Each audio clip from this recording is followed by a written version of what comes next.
Okay, ladies and gentlemen, in the meantime, since you have the headsets, you can just enjoy the area while I'm speaking about this area. This is actually the beginning of the city of Geneva. When we speak about Geneva, of course we speak about that time when the Romans came here. They would just take this street over here, going to the very center of the city, but the beginning of the city. Not just during the time of the Romans, but during the Reformation also, 1536.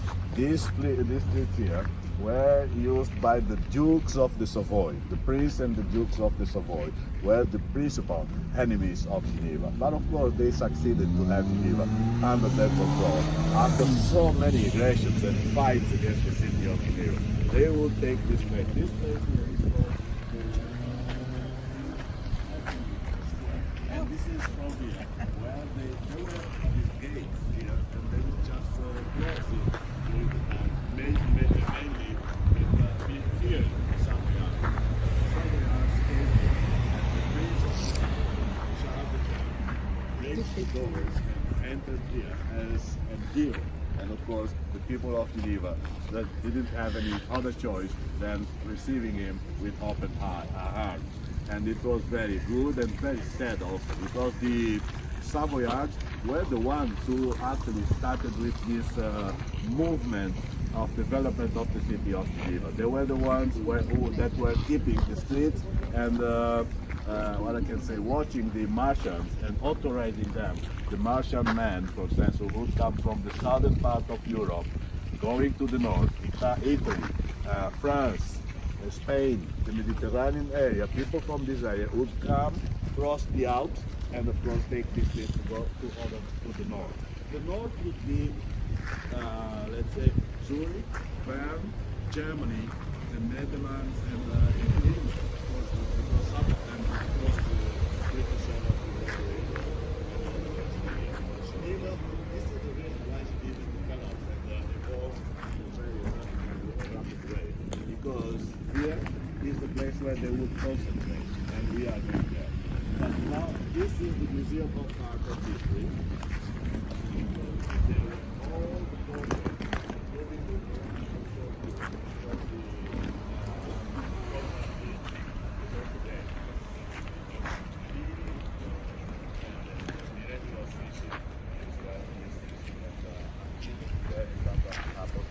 and of course it is there, and many others, because it painted many vegetables for the cathedral, something like that. But when we go to the more,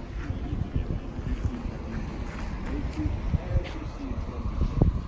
They did not destroy it. They did it. That's where we can go and see the street and go to the masonry. And many interesting portraits and paintings are here. Now, ladies and gentlemen, just look at this beautiful yellowish building over there. That is the first University of Geneva, and it was built in 1559 by John Calvin.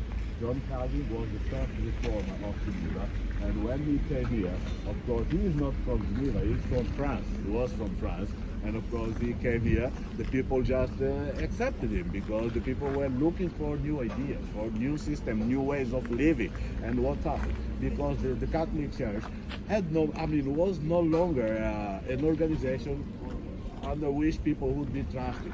So, and of course they were submitted, they were abiding by the laws of the princes of the Savoy. So people starting to be unhappy with the behavior and the life of Geneva. So that was a time when German merchants were coming to Geneva, and of course they brought with them the new ideas. The new ideas were propagated in Germany by Luther, Martin Luther. Martin Luther was the first reformer over there, and of course John Calvin learned.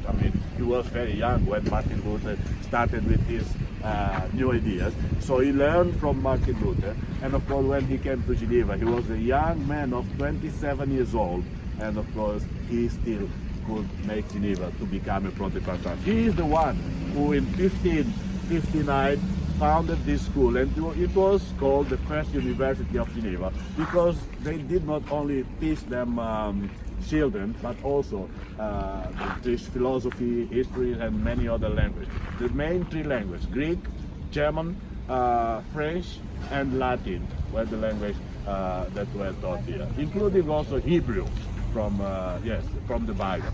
Okay, ladies and gentlemen, please just let's go this way and keep on with our tour.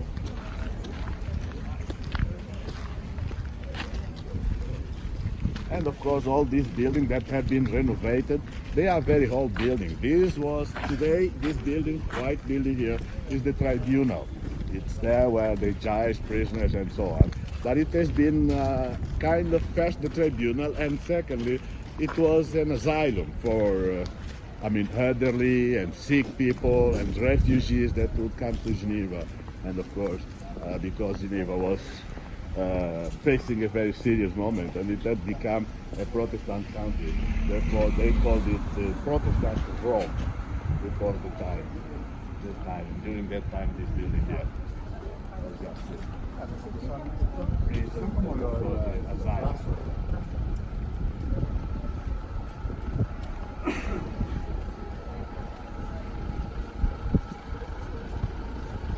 Here, ladies and gentlemen, as you see, this is a real very old city. Of course, the buildings don't look like they are very old because many of them have been restored and others were just, they changed. They built new buildings.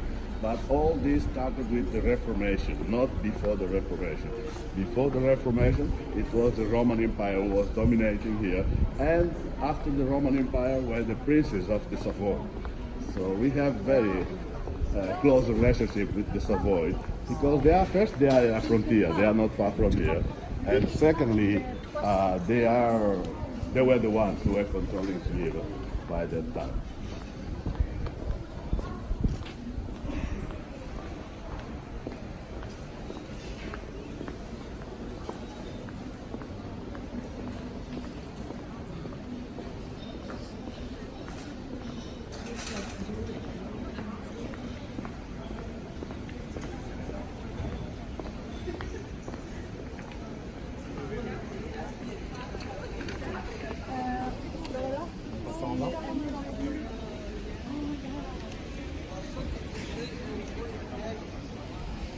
Ladies and gentlemen, admire please this area.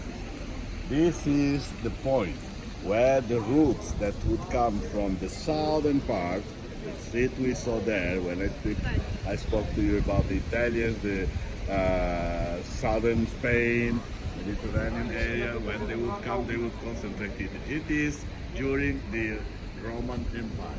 But there is another street over here, going straight to the lake. And of course it is from there where the merchantmen of the northern part of Europe, Germany, and Netherlands,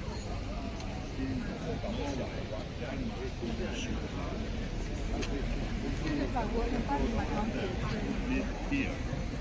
This is the place where they would start doing their transaction. The name of this place is Bourg de Four. Bourg de Four, it is written there. Place de Bourg de Four. Bourg de Four Square. What does it mean? Because Bourg means a neighborhood. And Four, the word Four, according to the translation from Latin, Four means forum. And forum actually means market. And this is the reason why people use this place to do their transactions. They brought their merchandise, and here they were exchanging everything. So it is a place that was out of the city of Geneva. It was not inside the city. The city of Geneva was surrounded by walls that would end over there. Near the end of that building over there, there were gates there. And of course it was all surrounding the cathedral. We can see the parts of the cathedral over there, and we are going to go there.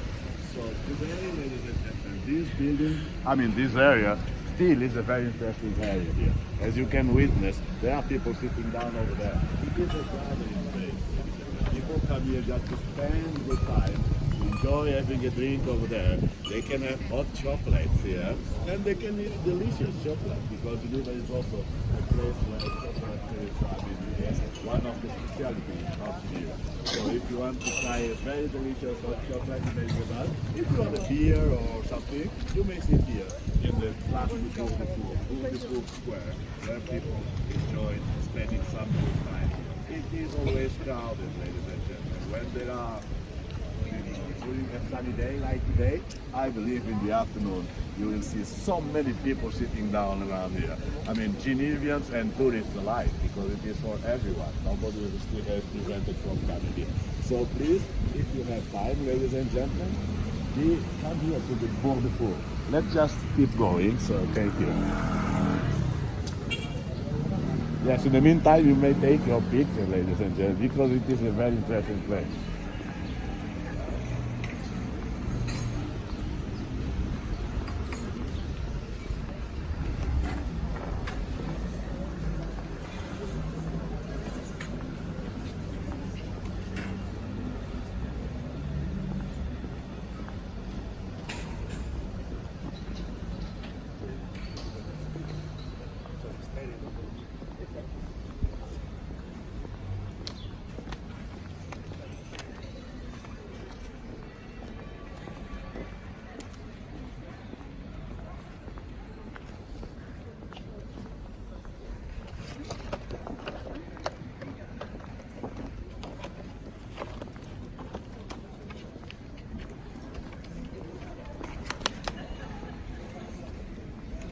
What are those flags?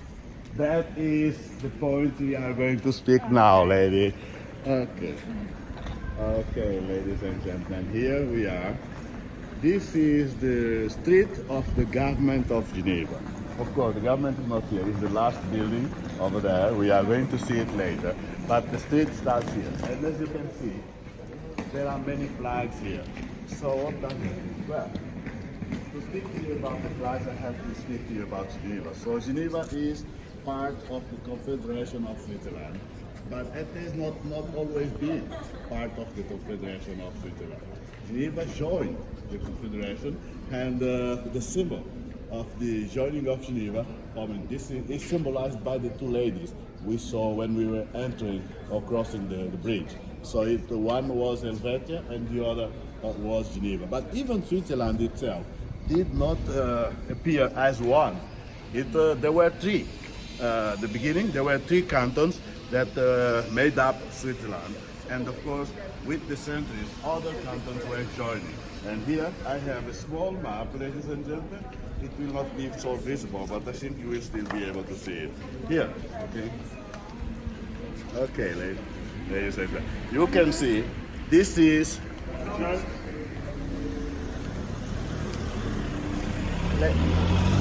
If you guys can just pass this way. Ah, okay, let's see.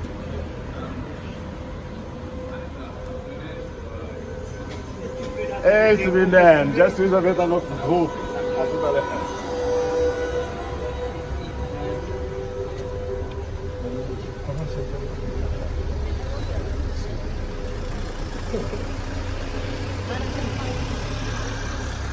Okay, yes, please. So, ladies and gentlemen, as I was saying, this is the way Switzerland was started. Here you can see that there are three main cantons of Switzerland. So Switzerland is divided into cantons. Cantons is the equivalent of states. When we go to the United States, for instance, we see many different states. State of New York, state of California, and so on. We go to Germany, for instance, we will see the name Länders. There are many Länders, different Länders over. We come to Switzerland, and of course here, we come to Switzerland, and here we see cantons. So the canton is the equivalent of state. There are 26 cantons in Switzerland, and Geneva is considered to be the 22nd one. The 22nd because it joined the Confederation late, and before it joined the Confederation there were only 21 cantons. So Geneva made the canton 22nd, therefore 22, therefore the 22nd canton. The beginning of Switzerland is like this, ladies and gentlemen. You can see here the three main cantons. Unterwalden, Niederwalden, they are one, Uri and Schwyz. By the way, the name Schwyz is the name that was given later to Switzerland. Schwyz, Switzerland. Schwyz actually is Switzerland in the Swiss German. Okay, and then of course it is the name of this country. But with the centuries, other cantons were joining the confederation until 1815, when Geneva also joined the confederation. It becomes the 22nd. But after Geneva, other cantons. Now each canton has its own flag. The flag of Geneva is this one. This is the flag of Geneva, and its own parliament and government and so on. Here we see the flag of Switzerland, the red background with the cross, and we have the flag of Geneva. You go to Zurich, you are going to see the same thing, the flag of Zurich and the flag of Switzerland. And if you go to Bern, which is the capital of Switzerland, you are also going to see something. This is the government street, and the government hall is over there. Please, let's go there. Not yet, but...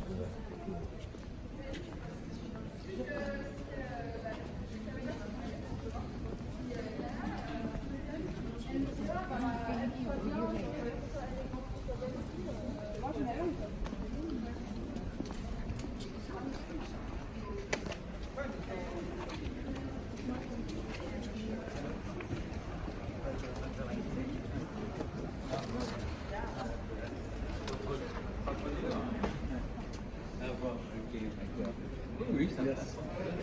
Here on the right side.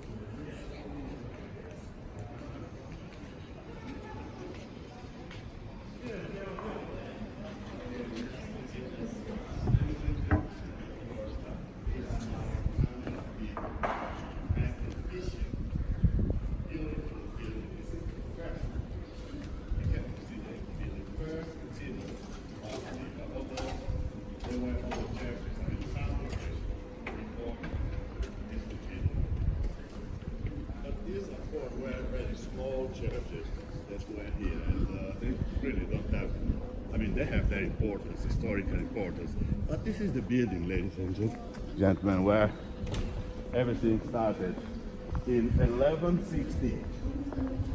1160 is the time when the cathedral was built. I mean, they started building it at 1160, and the construction of the cathedral lasts for quite a long time.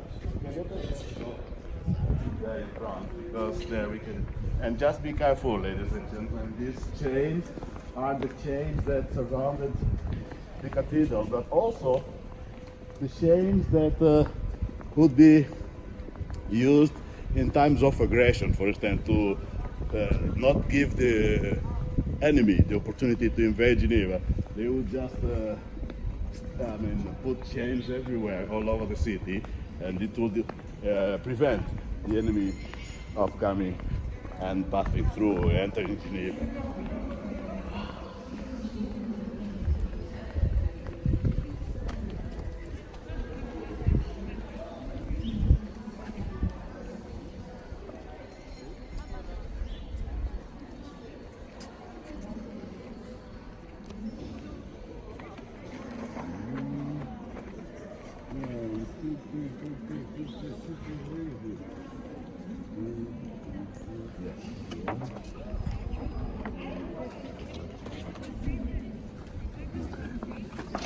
Okay, ladies and gentlemen, okay, let me just... Here we are, ladies and gentlemen, in front of the St. Peter's Cathedral, and as you can see, there are different styles here. They started with the Gothic style, and the first one was the Roman style, the second one was the Gothic style, and lately they added these pillars here in front that were not there, but because the cathedral was about to fall down, there was a kind of... This cathedral was coveted by so many princes, mainly the Counts of Geneva, were the first who started to invade this cathedral because they did not, the Catholic Church in charge of Geneva did not want to share power, political power with the Counts of Geneva. They wanted the judiciary part of the government, and the Catholic Church did not want to give it to them.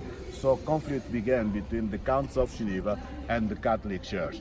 They destroyed the cathedral, ladies and gentlemen. They were catapulting stones to the cathedral until they burned it. The cathedral burned 3 times, and always because of conflicts between the Counts of Geneva and the Catholic Church. Until, well, every time it would burn, they would repair it, of course.